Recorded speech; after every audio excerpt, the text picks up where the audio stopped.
Bueno, pues que me ha tocado y casi que lo agradezco porque había instrucciones de que no se me grabara, no por nada, sino porque pensaba hablar mal de mucha gente. Pero se me ha ocurrido que no, que mejor que hablar mal de la gente vamos a dar las gracias. En primer lugar, pues hay que dar las gracias al Hogar Social Ramiro Ledesma. Yo soy vecino de esto, tengo que decirlo, o sea que bienvenidos a mi barrio y muchas gracias por haber sobrevivido a la aparición de José Antonio en la madrugada del lunes, al terremoto la tarde del lunes y a subir las 5 pisos hoy. No estoy acostumbrado a terceras ediciones, a hacer presentaciones de terceras ediciones. En su momento contaba las presentaciones que llevamos hechas con Paco, pero para la 25, esta debe ser la 30, una cosa así. Entonces no tenía grandes expectativas de público ni de nada, con lo cual, insisto, que muchas gracias por estar aquí en una tarde prácticamente de primavera. Las gracias que tenía que dar, que insisto, que mi capacidad de ego se satisface con poco, pero que si compráis el libro lo agradeceréis, sobre todo lo agradecerá mi impresor que está por aquí metido, aunque ahora mismo no le veo. ¿Qué más? Está también aquí, aunque alguno que otro se ha escapado, algún prestigioso estudioso de José Antonio.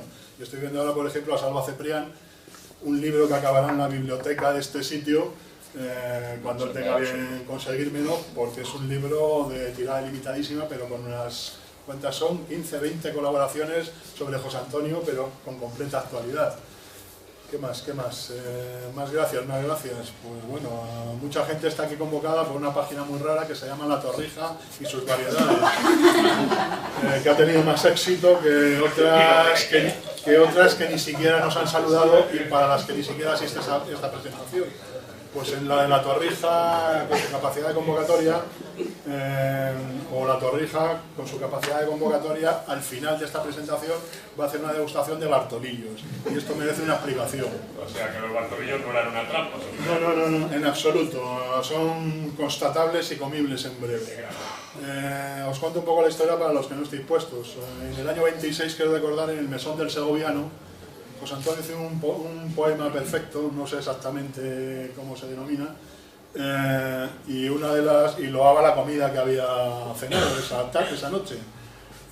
Insisto que es perfecto por los que entienden de 14A, 14B, 14B, 14A, cuartetas, 2 cuartetas y 2 otras cosas. La rima perfecta, un poquito de por favor. Y una de las comidas que loaba eran los postres, que son los Bartolillos. Bueno, en cierta ocasión rescatamos esa cena, la hicimos al pie de la letra, y lo que pasa es que hacer esa cena que habla de judías, se habla de carne, se habla de chura, y habla de muchas cosas, pues es complicado. Pero el Bartolillo se escindió de la cena en general, y otra cosa que no sabéis, porque no vivís en este barrio, al que os he dado la bienvenida antes, es que en este barrio, desde hace como 20 años, todos los jueves, hay una cofradía falangista que se reúne a comer. Y entonces, cuando captamos a esta persona, escindimos los Bartolillos de la cena en general, y siempre que hay un gran acontecimiento, y es un gran acontecimiento cuando nosotros decidimos que es un gran acontecimiento, pues hay una tirada especial de Bartolillos. La camarada cofrade que los hace tiene un grave problema, que le han retirado el carnet de conducir y que no vive en Madrid, vive en Sesenia, con lo cual es el doble complicado, pero tenemos como 100 Bartolillos a disposición de, sobre todo, quien compre el libro. Y ya veréis lo que es un Bartolillo, y por supuesto un Bartolillo para los secos es una cosa bastante chunga, con lo cual tenemos un Pedro Jiménez, pero bueno, de Chacó. Ha costado encontrarlo, pero al final ha salido. Una vez esta larga explicación y viendo que Paco es un superdotado con esto, se lo sabe de memoria. Lo que pasa que también habíamos acordado que como tenemos poca fe en la presentación número 30, pues que lo que vamos a hacer es una charla política, porque os habéis dado cuenta que últimamente están apareciendo muchas cosas sobre José Antonio y le están dejando sin voz a José Antonio. Bien, es el momento, insisto, agradezco al Hogar Social, que ahora nos dirán en qué consiste. Si no lo habéis visitado os invito a hacerlo, porque es una obra acojonante, por emplear un término cañí. Agradecer al Hogar Social su hospitalidad, y Paco nos va a dar, o espero que nos lo dé, una charla digna de tener en consideración. Lo que lamento es que no hayáis traído papel y boli, porque va a ser la más interesante. Y yo no tengo nada más que decir, agradeceros por tercera vez el estar aquí. Melissa, si quieres decir algo esta ocasión y muchas gracias a todos.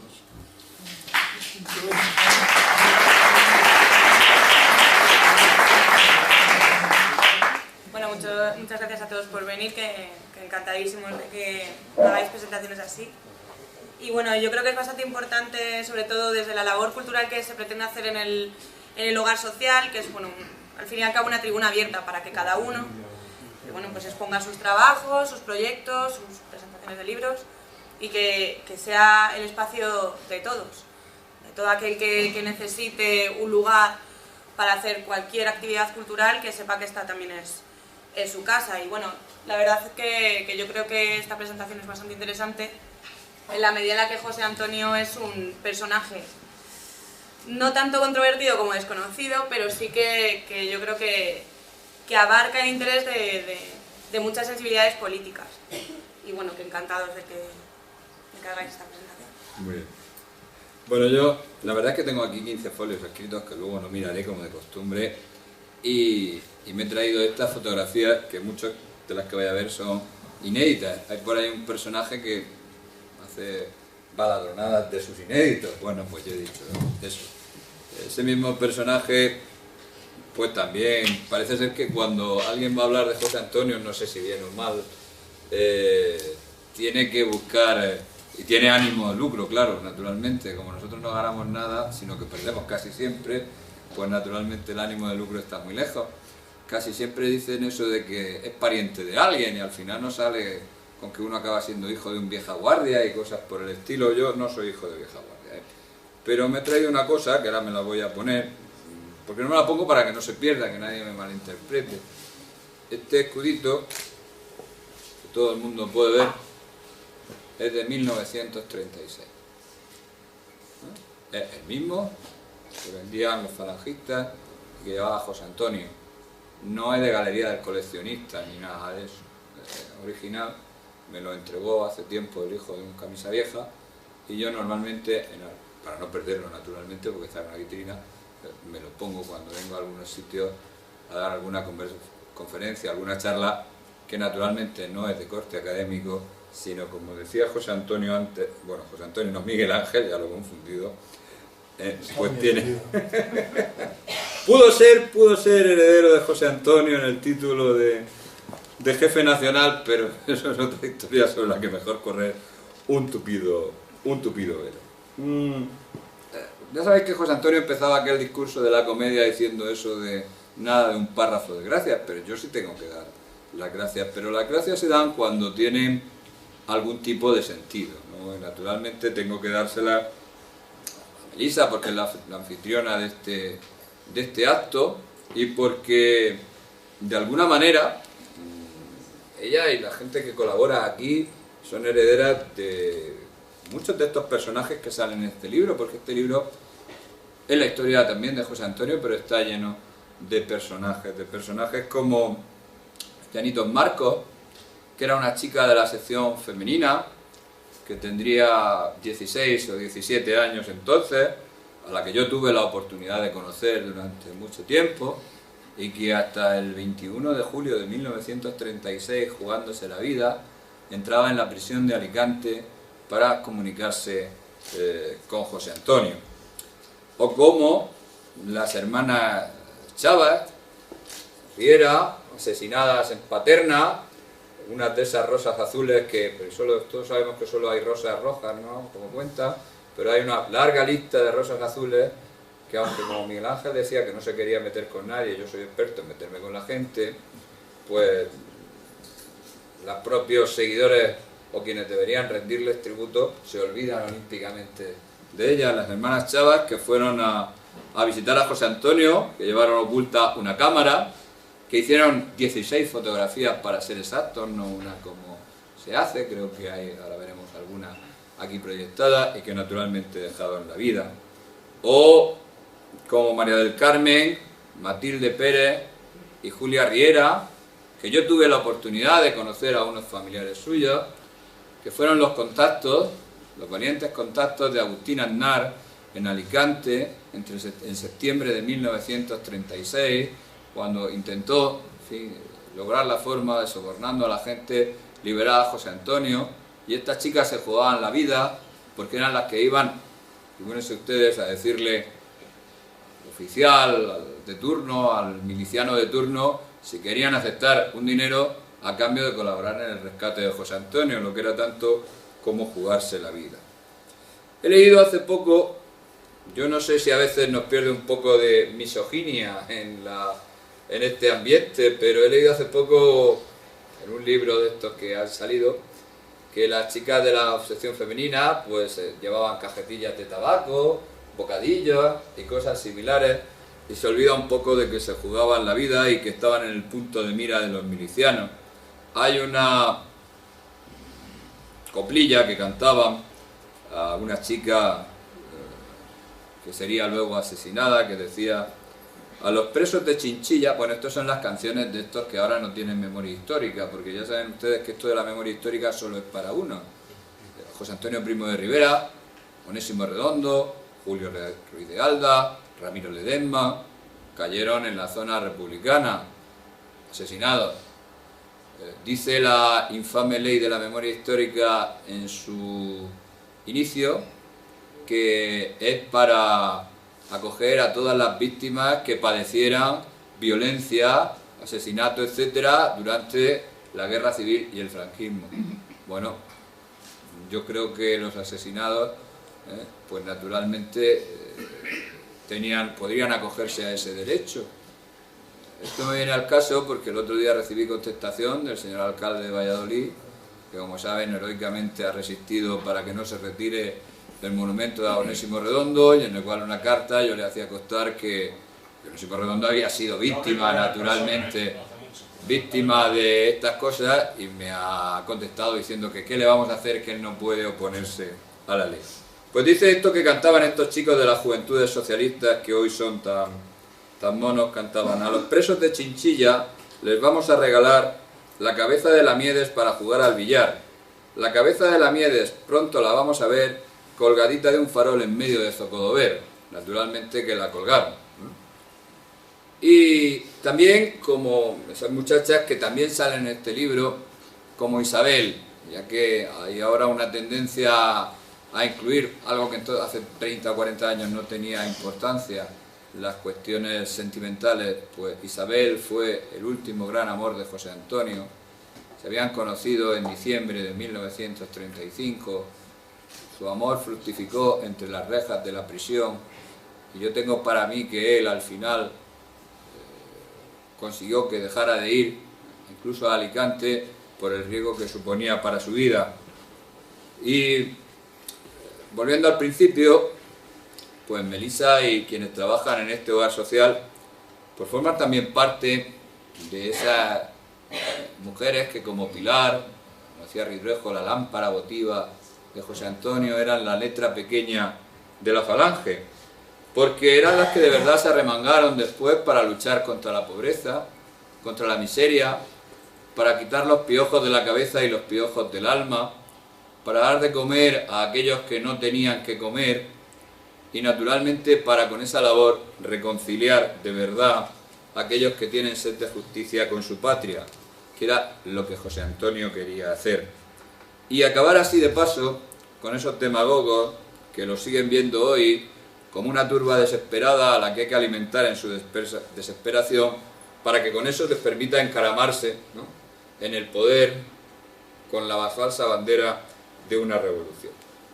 Y a mí me ha extrañado que cuando en ese aparatejo infernal que se llama Internet y la red, pues cuando se comentó que yo venía a presentar, o que veníamos a presentar aquí este libro, alguno de estos que está preñado de ortodoxia, tiene un embarazo de sistillizos casi, pues torciera el gesto diciendo que cómo vamos a presentar un libro sobre José Antonio en este lugar, donde en el hogar social, Ramiro Ledesma, cuando precisamente lo que hace ese hogar social es esto a lo que estábamos haciendo. Yo quiero hacer esta exposición con cierta serenidad, porque sin nombrarlo sí que voy a citar algunas, voy a ser crítico, con la misma serenidad que están escritas esas páginas que ustedes ven ahí, con esa pluma que está ahí. Ese es el testamento original de José Antonio y esa es la pluma de José Antonio. si se dan cuenta en un detalle, verán que están escritos, bueno, no se puede ver porque hay mucha luz, pero sin un tacho. Solo hay una palabra que cambia. Y yo he tenido la enorme suerte de poder ver los papeles de José Antonio, la maleta de José Antonio, y a veces no es tan importante el documento por lo que nos dice, que muchos son de sobra conocidos, como este del testamento, sino por aquello que José Antonio cambiaba, por la forma con que se había escrito. Y como esa serenidad, como decía el título de esta conferencia o esta charla, pues no puede convertirse en una claudicación. A veces para ganar la paz se sacrifica la verdad. ¿Y cómo se hace eso? ¿Por qué hemos escogido ese título para esta conferencia? Pues porque cuando se va despojando a José Antonio, al protagonista, de todo aquello que pueda ser molesto, o cuando se llega, como en un libro recientemente publicado y premiado, aparecido hace unas semanas, a tergiversar sin leerlo, porque no lo ha leído, esos escritos de este que se considera el último José Antonio, acaba contándonos que al final, pues en la prisión, acabó abjurando de la Falange, renegando de la Falange y diciéndonos en clave misteriosa, que solamente este autor ha descubierto, por cierto, en su testamento, incluso desautorizando a la Falange como creación política. Y lo que se digan estas cosas pues tiene poca importancia. Lo curioso es que a veces, por algo que se entienda que pueda ser positivo, se acaba desde las filas de sus seguidores aplaudiendo estas teorías sin darse cuenta que están contribuyendo a enterrar nuevamente a José Antonio. Y es que más le valiera, y vuelvo a esa letra pequeña de las mujeres de la Falange, recordar lo que María Paz Unzuti contestaba a un miliciano. Ella tenía los ojos verdes, el miliciano le dice qué ojos más bonitos, naturalmente después le dice le voy a dar un tiro en cada uno, y ella, antes de que la mataran, contestó: estos ojos mueren. Lo digo porque, como este señor que ha leído tanto nos cuenta que José Antonio naturalmente abjuraba de su creación porque enfrentaba a la eternidad, bueno, pues ella contestaba en ese estilo de ella: estos ojos mueren, pero sé que seguirán viviendo allá donde están los luceros. En la Falange no morimos. Pasamos de la guardia de la tierra a la guardia de los luceros. Allí están los mejores, y con ellos trabajaré por nuestra España. Esta chica captó mucho mejor el pensamiento de José Antonio y lo que quería decir en ese último José Antonio, que todo ese libro de no sé si tiene 300 páginas, de las cuales podían prescindir de 250 como mínimo. Y en este libro también está lleno de despedidas de falangistas. No se reproduce el testamento de José Antonio, pero sí los otros testamentos, las cartas de despedida de los que fusilaron con él, de falangistas que murieron en la cárcel y que se despedían de sus familiares con un hasta el cielo.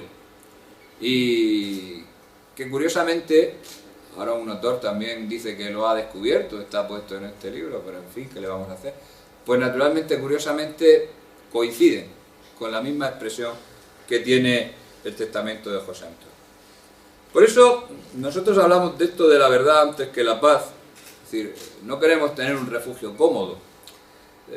No queremos yo no he querido hacer una versión que no moleste a nadie, ni quiero una versión de estas que van a cerrar con 7 llaves, como se decía, no el sepulcro del Cid, pero sí la fosa de José Antonio. Y por eso en la portada del libro queríamos exhumar de alguna manera ese valor simbólico de exhumar a José Antonio para traerlo al presente. Y es cierto, no, te lo digo por lo que voy a decir ahora. Y la verdad es que hemos acabado molestando a unos y a otros. Esto me ha hecho mucho curioso. Un libro que acaba de salir, bueno, tiene la curiosa manera de nombrarme. Dice algún autor que dice, que dice justo lo que yo digo y solo lo he dicho yo. Lo hace 2 veces a lo largo del libro. Ya me convierto en el innombrable, lo cual para mí casi que un timbre de gloria. Pero es que al final hemos acabado molestando a los que quieren un héroe muerto, que no me moleste mucho y tenga tardecitas para hablar de glorias pasadas, pero que esté muerto, que no lo traigamos al presente. A los que quieren un José Antonio conservador, que es una nueva filtración que está apareciendo en libros como este al que antes me refería, o los que quieren un José Antonio de izquierda, los que ven en él un antecedente de Albert Rivera, todos lo han podido leer, o un antecedente de Pablo Iglesias, también todos lo pueden haber visto. Y la verdad es que con este panorama pues nos hemos tenido que quedar en la calle más de una vez. Yo ya he recorrido todo tipo de salones presentando este libro. En Sevilla los antifascistas de turno nos querían quemar la librería, tuvimos que presentarlo en la calle. En Granada cometimos la insensatez de irnos a presentar el libro a un bar. Y un bar encima, según luego nos contaron, en una barriada obrera. Y naturalmente el antifascismo se movilizó contra nosotros lanzándonos petardos. Y en Extremadura, curiosamente, mientras que una asociación de estas de la memoria histórica pedía que se nos prohibiera hablar porque íbamos a difundir las heroicidades de un fascista, pues nos invitaban luego a hablar en una librería que se llamaba La República, con todo lo que ello significa, y con esa ideología aproximadamente sin ningún tipo de problema. Y por eso, porque preferimos la verdad a la paz, pues estamos hoy aquí en el Hogar Social. Alguien, sobre todo mi editor, podría pensar que en realidad yo no estoy presentando esta noche esta tercera edición, pero lo que yo quiero hacer un poco es transmitir el sentido de este libro. Un libro que muchos conocéis, lo habéis leído. Yo espero que los que no lo disfruten, como mucha gente me ha dicho que lo ha disfrutado. Esto es un libro científico, es un libro de historia, no es un libro de opinión, es un libro en el que cada cosa que yo digo está avalada por el lugar de donde la he sacado, que tiene sus correspondientes notas a pie de página y que no las oculto para presentarlo como si fuera el non plus ultra de las investigaciones y casi un arqueólogo de los papeles. Y tampoco es un libro para rellenar páginas, porque a tanto la página sale el libro y a tanto vale el precio de tapa y a tanto se cobran los derechos de autor, con lo cual da igual, y vuelvo a repetir páginas y páginas de lo que ya he publicado antes en una nueva versión de aquello que decía José Antonio, de que se mete bajo los pliegues y el oropel se mete la mercancía de contrabando. Claro, no es un libro neutral. Se puede ser objetivo y no ser neutral. Y yo soy objetivo, pero no soy neutral. Y creo que al final ha salido un libro un poco josé antoniano, ¿no?, en su espíritu, porque por un lado, al final, resulta que es la defensa, como decía él, de una sagrada memoria. Y esa defensa de esa sagrada memoria consistía un poco en desbrozarlo de todo lo que le había caído encima y devolverlo a su pureza original. Y eso significaba también recuperar su pensamiento. Es decir, recuperar lo que es fundamental en José Antonio, lo que no tiene carga coyuntural, lo que es la construcción josé antoniana, que es lo que tiene pervivencia y actualidad e intemporalidad. Y para eso dedicamos un largo capítulo en el libro, un largo capítulo que no estaba previsto cuando yo empecé a escribirlo a instancias de José Antonio. En realidad el libro, lo he contado muchas veces, empieza porque quería que le hiciera una cosa sobre los intentos de rescate de José Antonio en Alicante, y al final la cosa se va extendiendo y sale esto. ¿Y por qué decidí incluir este capítulo? Porque me di cuenta de que en las biografías que se estaban publicando, como antes ha dicho, José Antonio era un señor que se estaba quedando mudo, que no muere absolutamente por nada, bueno, porque le tenían manía de enemigo, porque los rojos eran muy malos, por cosas semejantes, pero se procuraba esquivar, explicar las ideas por las que murió. Y eso es una forma de manipulación. También a veces, cuando las presento el libro, claro, es que hay dos maneras de abordar una biografía. Y para mí José Antonio no es un señor que nace en 1903 y muere el 20 de noviembre de 1936. No es solo un José Antonio histórico, como querrían ahora, sino es un José Antonio con proyección y que por lo tanto tiene un presente, ¿no? Y ese presente, naturalmente, pues se ha ido diluyendo con el tiempo, y lo que más a veces nos preocupa es cómo aquellos que en teoría son sus seguidores contribuyen precisamente a esa disolución o a esa difuminación del personaje. Los que tenemos cierta edad aunque no asistiéramos, ya somos, yo hijo de la ley de 1970 educativa, ya no había formación del espíritu nacional ni nada de estas cosas, pues naturalmente aprendimos sobre José Antonio porque nuestros padres, en mi caso, fue jefe de escuadra del Frente de Juventudes, lo cual no es mucho, pero recuerdo que siempre le cabreaba mucho cuando alguno de estos aparecía por allí a contarle historias sobre lo que era de verdad ser falangista, y que a ellos, que yo muchas veces les reivindico, se les podría criticar, a estos chicos como los de la fotografía, se les podría criticar que después, en fin, no consiguieran el triunfo político, pero al menos sí consiguieron mantener vivo la imagen y el mensaje de José Antonio, que pese a lo que dicen, bueno, pues nunca ha estado oculto. Yo no entiendo esos que dicen ahora, es que fue ocultado durante el franquismo. Mire usted, las obras de José Antonio se han publicado una y mil veces a lo largo del régimen de Franco. Estaban en todas las bibliotecas y además eran de lectura obligatoria en los colegios. Por lo tanto, a veces algunos quieren confundir la realidad con un pasado que no existe. Y todo eso porque se ha asistido a un proceso de desmitificar a José Antonio. Es curioso, esos que dicen que hay que desmitificar, cuando se enfrentan con la izquierda nunca desmitifica a nadie de lo suyo. Al contrario, los mantiene siempre mitificados. Solo nosotros, hablando en una forma amplia, somos tan estúpidos, con perdón de la expresión, que nos dedicamos a desmitificar el mito porque no somos capaces de comprender el valor que tiene. Y así, a fuerza de tanto desmitificarlo, muchas veces nos quedamos sin José Antonio. Y esto es curioso porque como historiador resulta, como a veces yo soy un poco antropólogo y un poco de todo, pues resulta un proceso bastante curioso de estudiar cómo de una manera o de otra se han enzarzado en discusiones más o menos bizantinas y de paso han ido perdiendo el valor icónico que José Antonio tiene y por lo tanto la capacidad de atracción del personaje, que es algo fundamental en un día como hoy. Es decir, es que hay mucha gente que lo considera como algo lejano, algo que no tiene aplicación, que sí que está ahí como fondo, pero que naturalmente yo tengo que cambiar. Y a veces hay que preguntarse si es realmente tan malo tener un mito político. Un mito político que además es difícilmente atacable, como es el caso de José Antonio. ¿Y por qué es negativo tener un modelo de conducta personal, político, como el de José Antonio?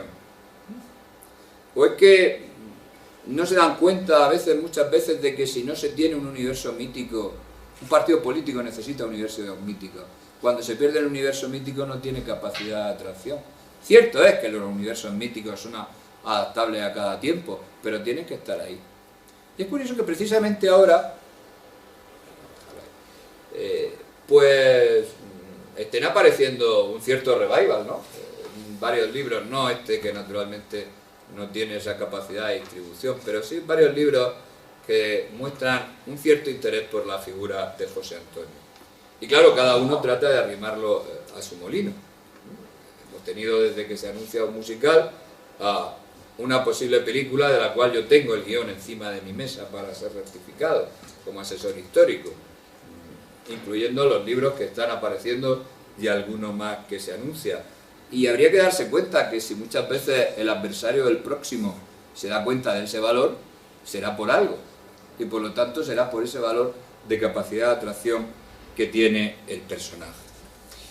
Y voy a acercarnos ahora a él, mientras voy hablando, para que, mientras paso estas imágenes que se corresponden con la célebre maleta, con las sus ropas y pertenencias personales.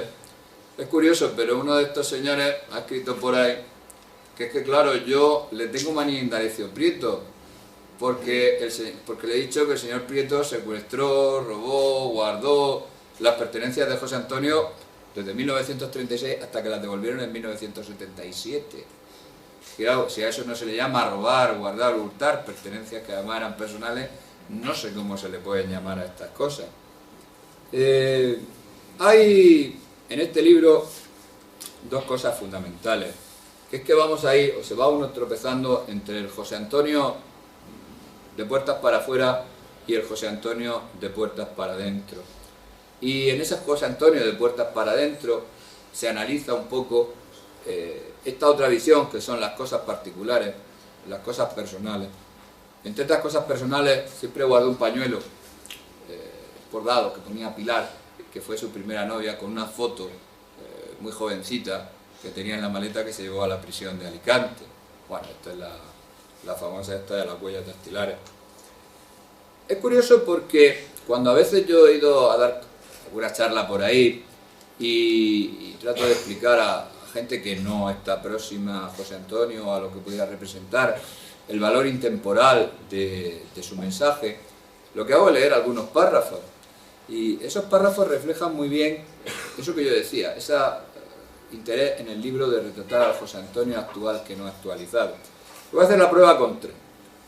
Hay uno que dice, cuando uno le quita al texto todo lo que es coyuntural y se queda con lo permanente, y le salen cosas como esta: el desplazamiento del hombre por la máquina no tiene ni la compensación poética que se le atribuyó a la máquina en los primeros tiempos.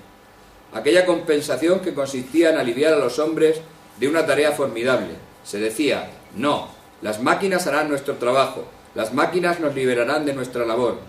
No tiene esa compensación poética, porque lo que ha hecho la máquina no ha sido reducir la jornada de los hombres, sino, manteniendo la jornada igual, poco más o menos, desplazar a todos los hombres sobrantes.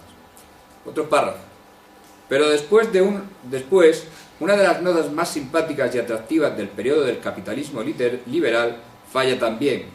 Era aquella arrogancia de sus primeros tiempos, en que decía, yo no necesito para nada el auxilio público. Es más, pido a los poderes públicos que no se metan en mis cosas. En cuanto vinieron las épocas de crisis, acudió a los auxilios públicos. Tan refractario a una posible socialización de las ganancias, en cuanto vienen las cosas mal, es el primero en socializar las pérdidas. Tercer párrafo.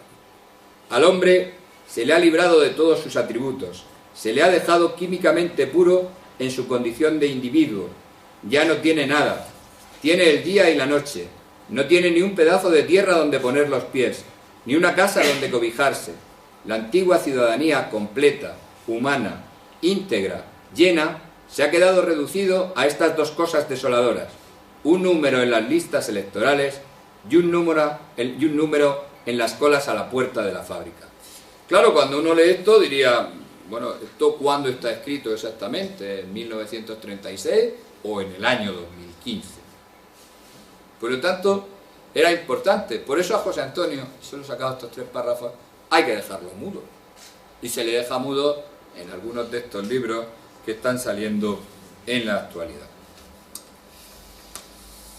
Claro, ¿qué cosas? Esto sería la cuestión política, pero ¿qué cosas se abordan en este libro? Y ahora me voy a ir apoyando en las imágenes.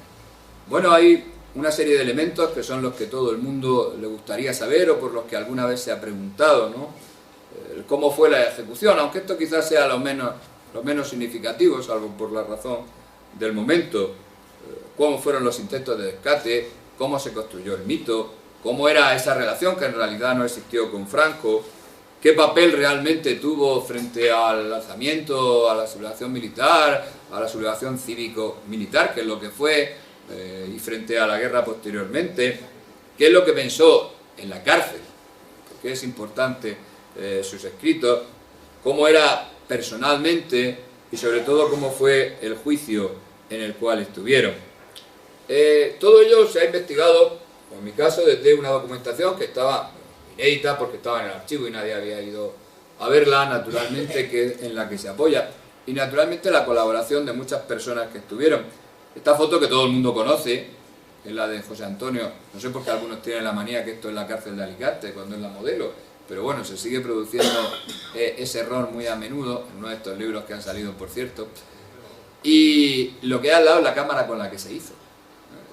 La familia del... Además, en unas fotos que que hizo... yo he visto ponía en la cárcel modelo, no sé por qué. Sí, porque la gente no mide los perfiles de fotos. Bueno, pero esa es la cámara con la que se hizo.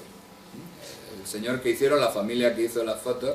Esta es una foto inédita de la serie de la prisión provincial, de la prisión modelo de Madrid, en la cual pues aparece José Antonio, está por ahí, no se le ve, están varios de los falangistas en una de esas reuniones que hacían y sobre las que hablaban de esas cosas, porque él en la prisión, a está muy conocida, lo que pasa es que esto es del negativo original, vamos a dejarlo aquí. Ustedes no lo van a leer, esto es un texto inédito.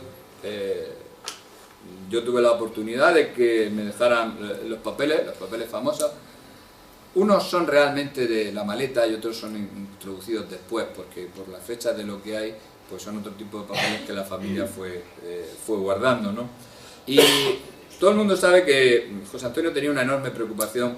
Cuando él entra en prisión, yo creo que cuando llega a Alicante la tiene fehaciente de que no va a salir de ahí. Y que en el fondo su mensaje está construido a base de discursos, artículos de prensa. Los únicos textos que realmente están completos, salvo algunos discursos, son sus intervenciones parlamentarias. No está sistematizado su pensamiento y él cree que en la cárcel va a tener la oportunidad de sistematizar ese pensamiento y también de desarrollarlo con la ayuda de los que están allí, que son prácticamente toda la junta política de la Falange.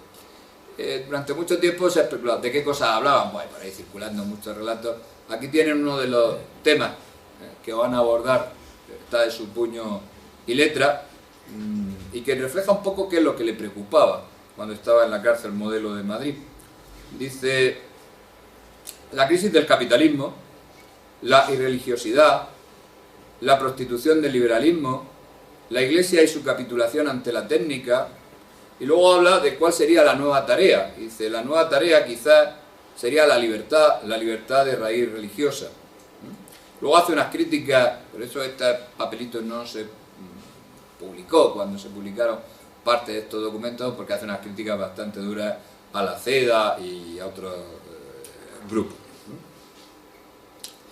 Hay otra cosa que hace en la prisión, aparte de redactar, prepara el esquema de lo que va a ser un libro que se llama Cuaderno de notas de un estudiante europeo, en el cual llega a sistematizarlo, pero además de eso, bueno, parece ser que quería matricularse para estudiar filosofía y tienen hasta apuntado cuál era el temario, los cursos, etc. Y hay unos apuntes que él empieza a tomar sobre un libro de historia de la filosofía muy típico en aquella época, y estos apuntes se conservan, no se han publicado nunca. En la edición de este libro hay una copia fotográfica. La letra de José Antonio a veces es difícil de entender, pero van a ir revelando cuáles son sus preocupaciones filosóficas. Y es curioso porque vuelve a un tema que había estado al principio cuando hacía discursos para la Unión Monárquica Nacional, sobre el fondo y la forma de las cosas. El fondo y la forma se convierte en su preocupación filosófica en este tipo de cosas. Hay un fondo, hay una forma, las formas pueden prostituirse, llega a decir, pueden estropearse, pero lo importante es el fondo. Cuando se pierde la forma, todo se convierte en amorfo. Él hace esas reflexiones una y otra vez, naturalmente son muy escuetas porque lo que se conserva son pequeñas anotaciones. Cuando lo llevan a Alicante, en el libro hay un análisis de lo que es la serie de procesos que se le hacen a José Antonio, de cómo el Estado utiliza el Estado de Derecho para encarcelarlo y no dejarlo salir, cómo se fabrican pruebas, cómo en uno de los interrogatorios que aparecen y se conserva la documentación no tenían ningún empacho en registrarlo. Interrogan al comisario de policía que ha efectuado el registro en su casa y ha encontrado unas armas cuando él estaba ya en prisión, y además el texto taquigráfico viene a decir, le pregunta al policía, al comisario de la policía le pregunta: ¿y cómo eran esas pistolas? Y hace ese comisario: iguales que esta. Bueno, era una definición. Y luego todos naturalmente podrán leer ustedes todas las cuestiones referidas a cómo el Estado cambia esto que es también bastante moderno, se hace ahora, cambiar las salas a las cuales uno tiene que comparecer porque la sala no me gusta, y entonces cambiamos la sala porque el juez o el que sea será más dócil. Todas estas cosas. La ilegalidad máxima es cuando los señores que están sujetos a revisión en el Tribunal Supremo tienen que comparecer por orden del Director General de Seguridad, se les monta en su coche particular, se les traslada a Alicante, y cuando llegan a Alicante llevan un papelito que se conserva que dice que estos presos quedan a disposición del Director General de la Seguridad. Los señores que estaban en cuestión ante el juicio, para que se vea cómo un poco el Estado de Derecho dejó de existir a partir en España a partir de febrero de 1936. Bueno, estas son imágenes de la antigua casa prisión y de las diversas celdas en las que estuvo José Antonio. van a ver que hay diversos tipos de camas, no estuvieron nunca en la misma. También en el libro se aborda esta cuestión, luego si alguien me quiere preguntar, de los rescates, ¿no? De la posición de Franco con respecto a los rescates y todas estas cosas. Claro, como no lo pudieron rescatar, siempre cabe la duda si se hizo todo lo posible o no. Yo me limito a enumerarlos, a ponerlos uno detrás de otro, ¿no?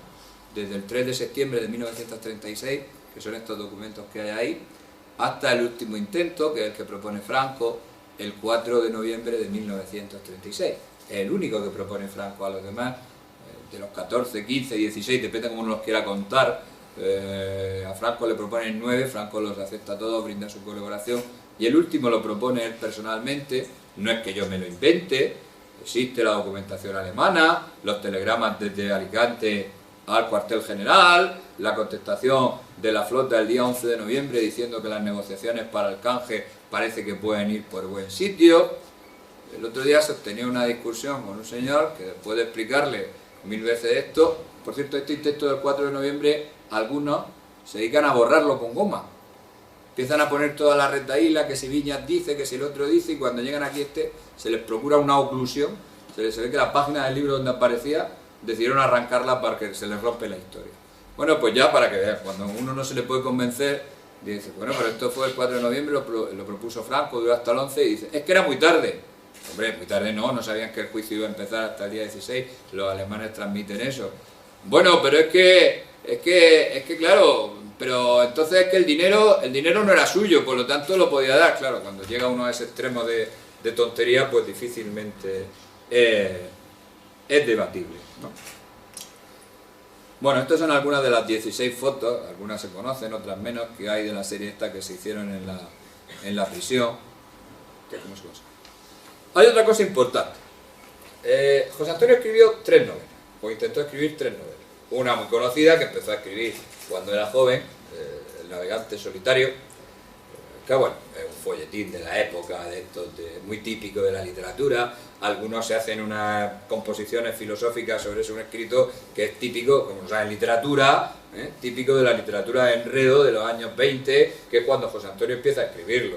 El típico triángulo, o sea, hacerse sobre eso elucubraciones es un exceso por parte de ellos, pero como no habían leído a Jane Austen, no saben ni de qué va, pero bueno, eso es aparte. Escribió esto lo retomó varias veces, incluso debió existir una tercera versión que se ha perdido, supongo que se perdería en la prisión. Un ensayo del cual no solo tenemos noticia, que Moisés, en el cual, bueno, pues su nombre ya indica cuál era el sentido que está intentando hacer en la cárcel, en el cual pues el personaje, ¿no?, que lleva a la tierra prometida se pierde por el camino y no puede entrar, y un poco sería un trasunto de lo que a él le está pasando. ¿Y esto qué hay?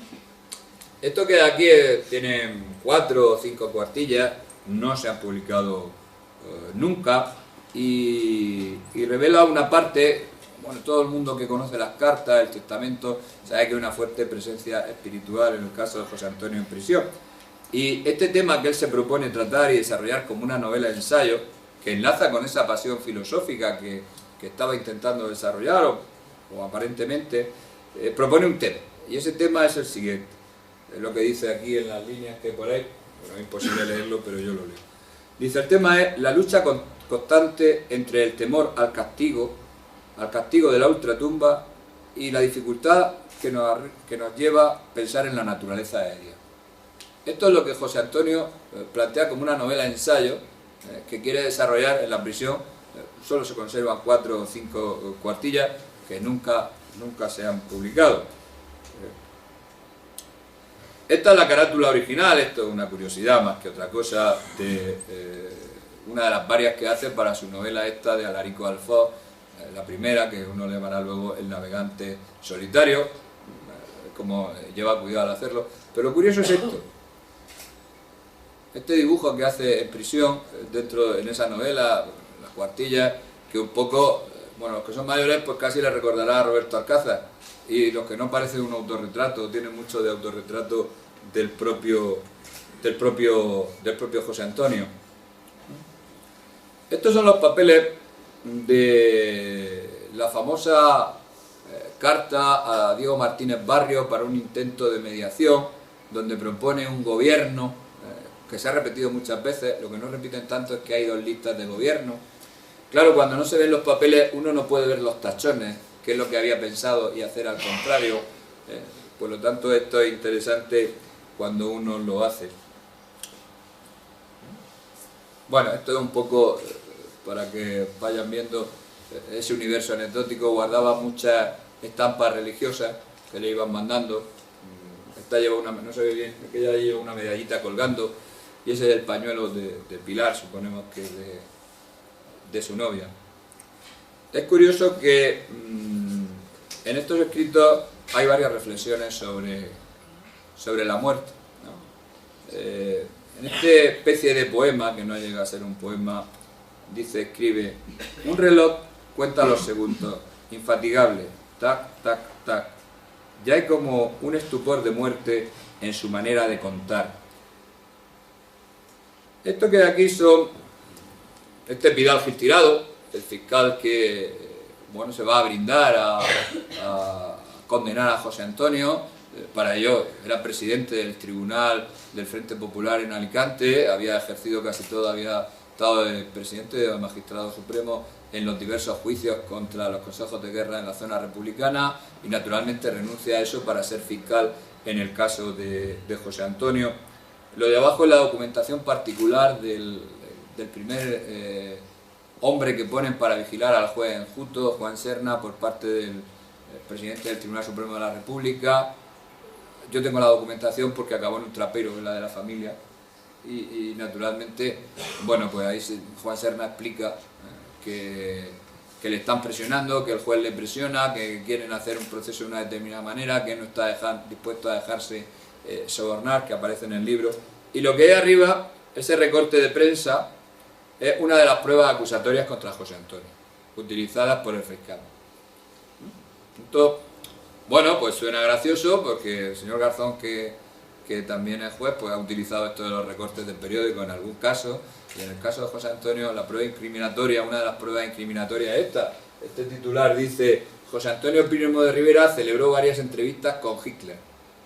Y venía a decir que es el que negocia la venta de armas, porque cuando se está desarrollando el juicio es cuando empiezan a llegar las primeras armas. Y el fiscal utiliza esto, que es mentira, naturalmente, que no es cierto, como prueba acusatoria. Este y otros recortes de periódico que naturalmente se conservan.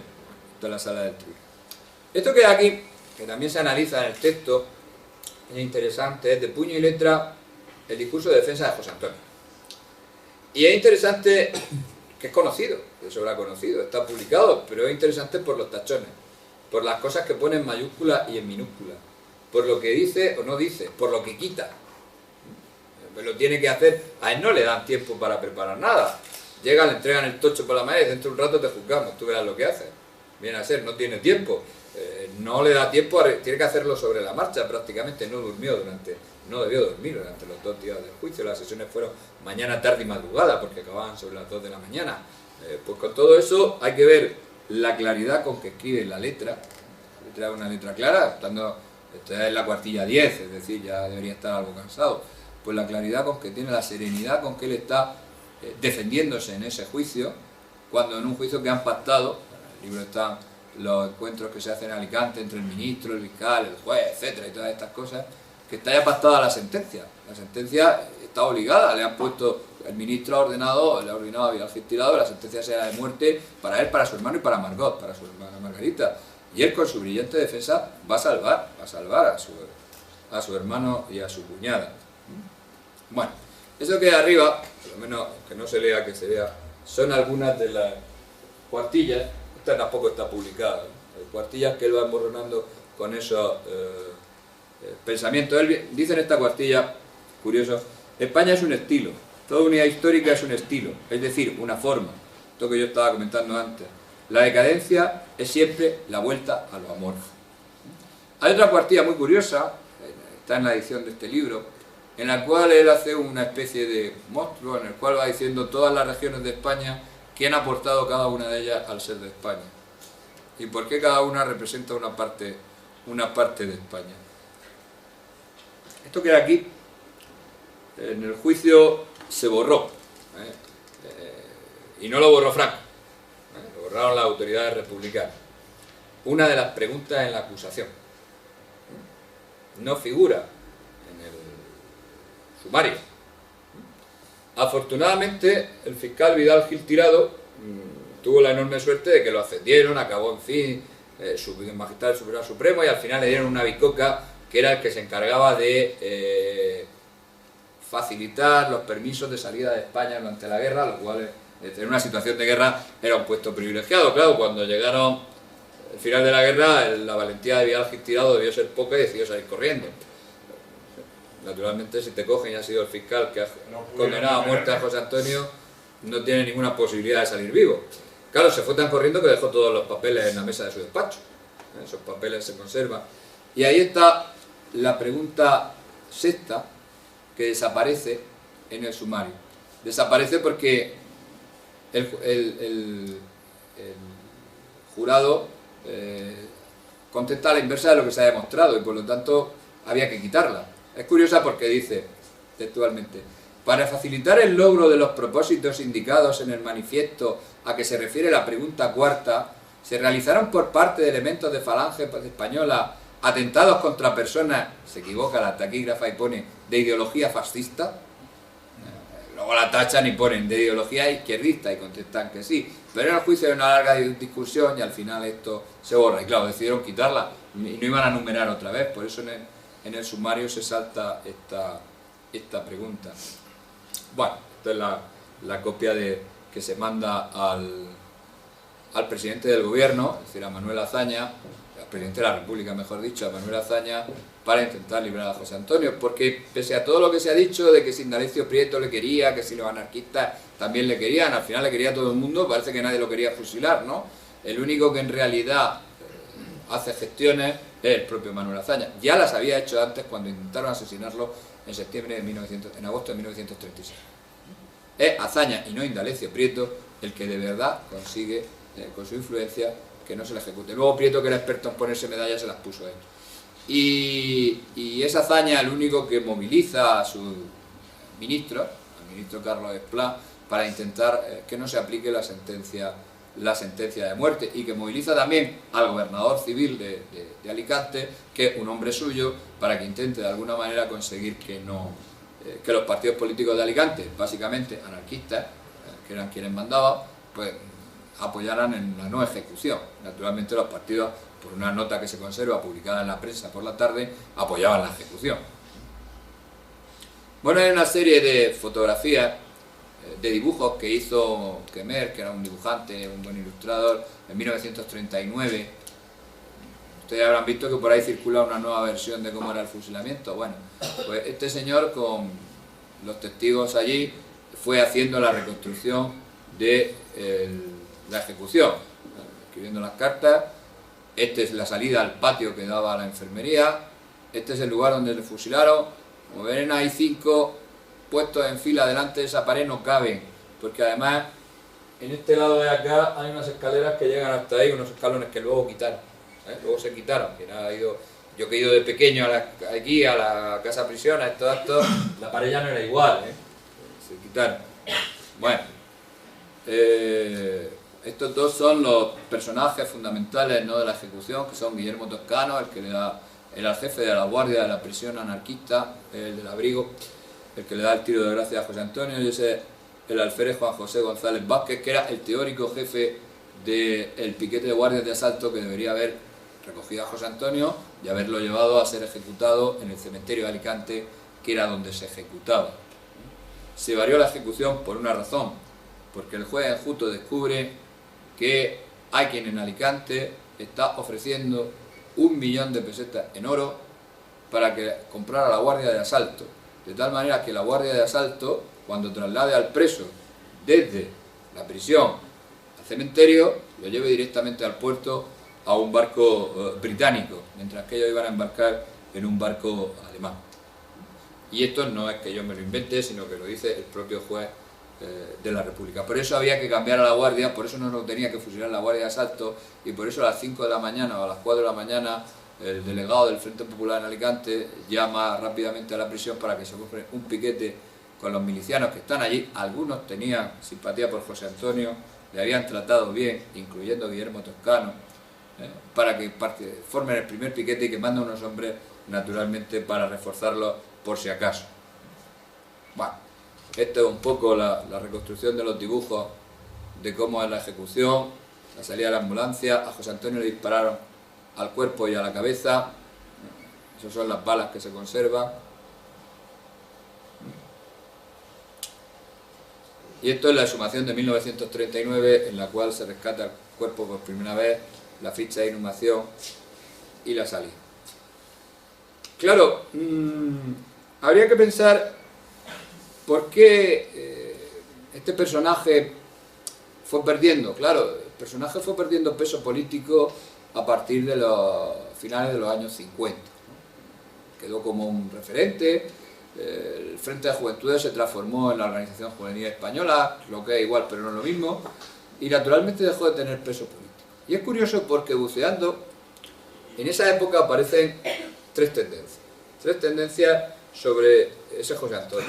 Unos piensan, bueno, estamos en la época del desarrollo, la reforma agraria, ya no quieren ser agricultores, ya están emigrando a la industria, el país está creciendo, se está desproletarizando, están creciendo las clases medias, ya no está la situación de crisis del capitalismo. Por lo tanto, el mensaje de José Antonio se está quedando un tanto apolillado, sería la mejor manera de decirlo. Y entonces surgen tres corrientes que yo creo que han estado vivas en este periodo. La primera es la típica, ¿no? Dice, hay que desandar lo andado y naturalmente hay que volver a los tiempos fundacionales, porque como si en España nada hubiera cambiado. La segunda la hace Agustín del Río Cisneros, que no lo sepa, fue el primer compilador de la obra de José Antonio, que la editó de 1000 maneras distintas, con 1000 breviarios distintos y con 1000 formas distintas. Bueno, y la expone en 1971 y dice, viene a decir, la figura de José Antonio, lejos de disminuirse con el transcurso del tiempo, adquiere cada día más relieve y consistencia intelectual y política. Sus temas, sus modos, sus planteamientos cobran actualidad y vigencia en nuestro presente y se muestran como un entramado de ideas capaz de sostener y dar respuesta a la interrogación del futuro. Bueno, una parrafada como casi todo el libro, en el cual al final pues no dice nada.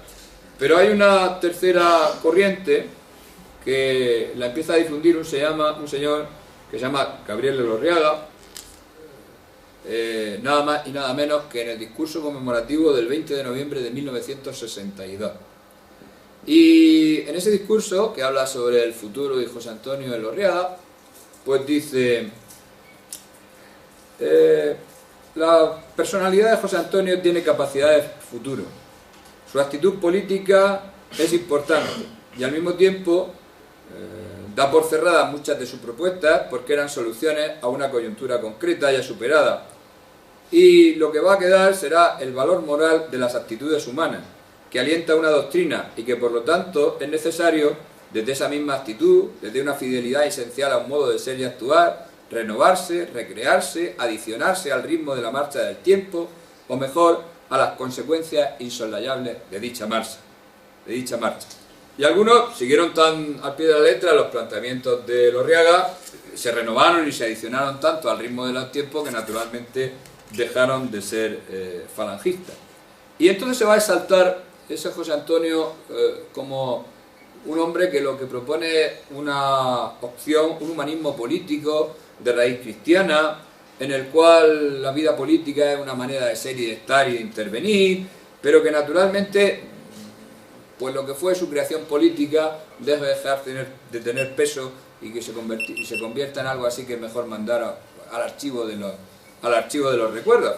Y es curioso porque ahora, como decía, pues nos encontramos con que en uno de estos libros que se están promocionando pues se parte de la misma idea de que José Antonio abjuró de su falange y que naturalmente después de esa juración pues ya no cabe. Bueno, estas son imágenes del traslado y con esto voy a terminar. Muchas de ellas son inéditas, sobre todo estas de la colegiata, otras son muy conocidas,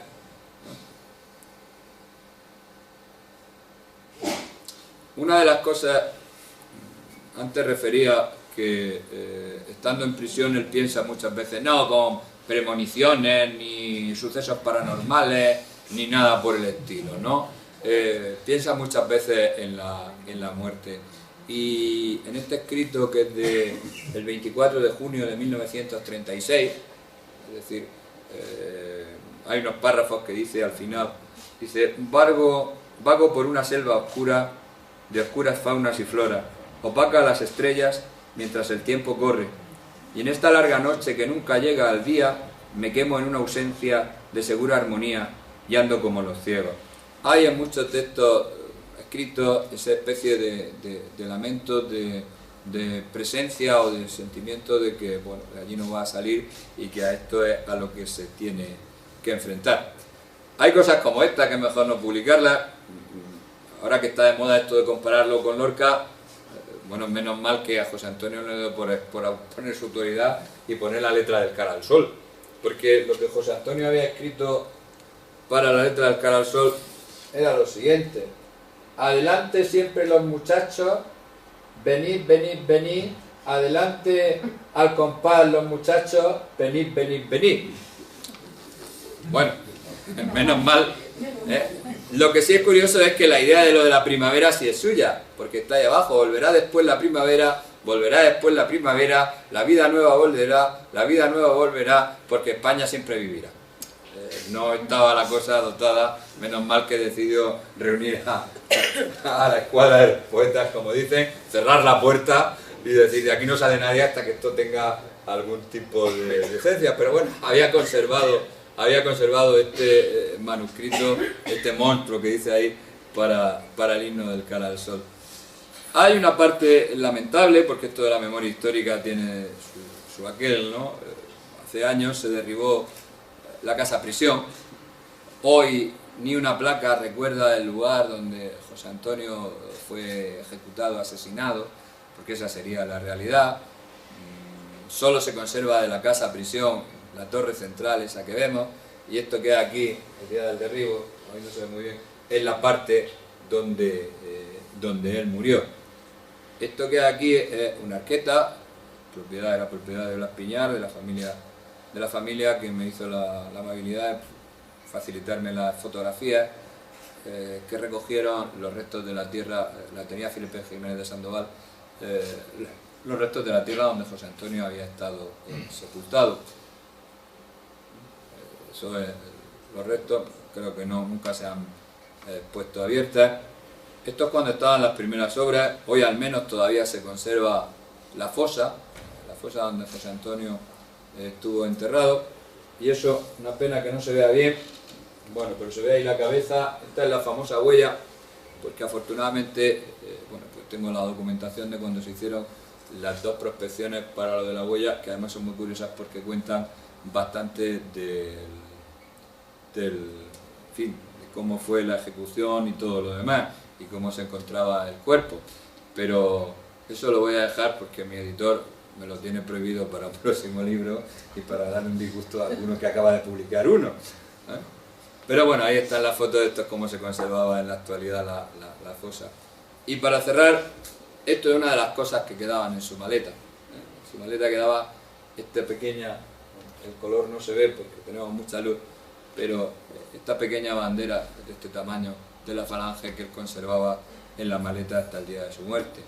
Y por eso a nosotros ahora yo creo que nos corresponde, yo digo en el libro, deconstruir a José Antonio, es decir, volver a recuperarlo con su mensaje actual, no actualizado, son dos conceptos distintos, y naturalmente denunciar al servicio de la verdad, y a pesar de que nos cueste la paz, a mí poco, pero a quienes como Miguel Ángel pues son militantes de una de las organizaciones falangistas, pues naturalmente, aunque nos cueste la paz, denunciar estas nuevas campañas de manipulación que no sabemos muy bien a qué quieren conducir, pero que en el fondo tratan de volver a enterrar a José Antonio. Y lo lamentable es que en ese entierro a veces colaboren aquellos que se han pasado la vida denunciando que su pensamiento había sido manipulado. Muchas gracias.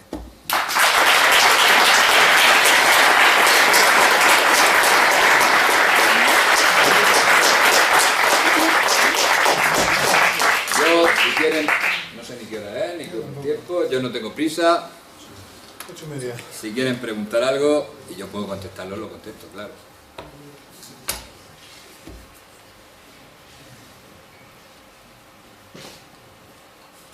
Siempre digo lo mismo. Ah, menos mal. Iba a decir, esto es como en clase, que nadie pregunta.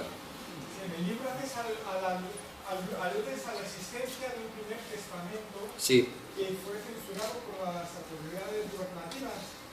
¿Y se sabe algo de contenido? Hay, en el libro, hay... Esto para los curiosos. Hay dos versiones de un testigo que se llama Tomás López Zafra. Una que es la usual, que reproduce todo el mundo, fue publicada en Arriba y luego se hizo un cuadernito sin pie de imprenta, lo puede consultar cualquiera en la Biblioteca Nacional, y está la declaración real ante el juez y ante el fiscal en la Cosa General de Tomás López Zafra. Tomás López Zafra era secretario del tribunal y es el que va a estar presente el día que se llama al notario de Alicante, Mariano Castaños, para que asista a la redacción de este documento.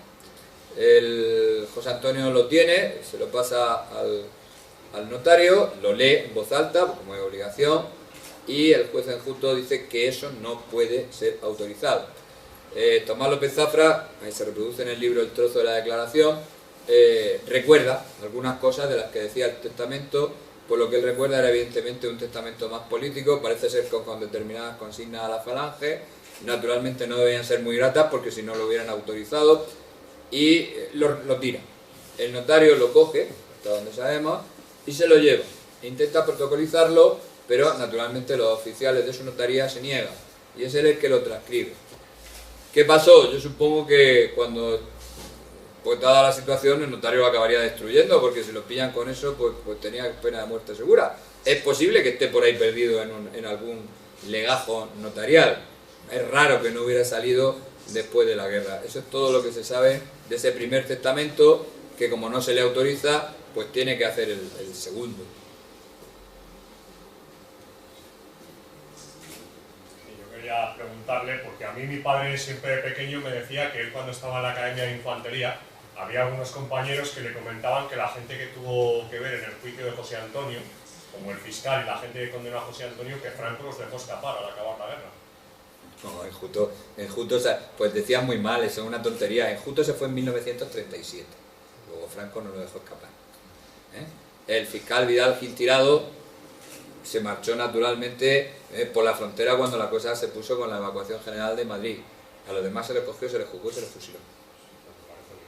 Mi padre a mí siempre me decía, es que Franco los dejó escapar porque no es normal Esas que son escaparan. las muchas tonterías, sí, para que no contaran que él probablemente no había hecho todo lo posible por rescatarlo. Son las muchas tonterías que se cuentan. Vamos, es que claro, contra los documentos no valen las razones y a veces, a pesar de los documentos, quieren negar las razones. Más preguntas.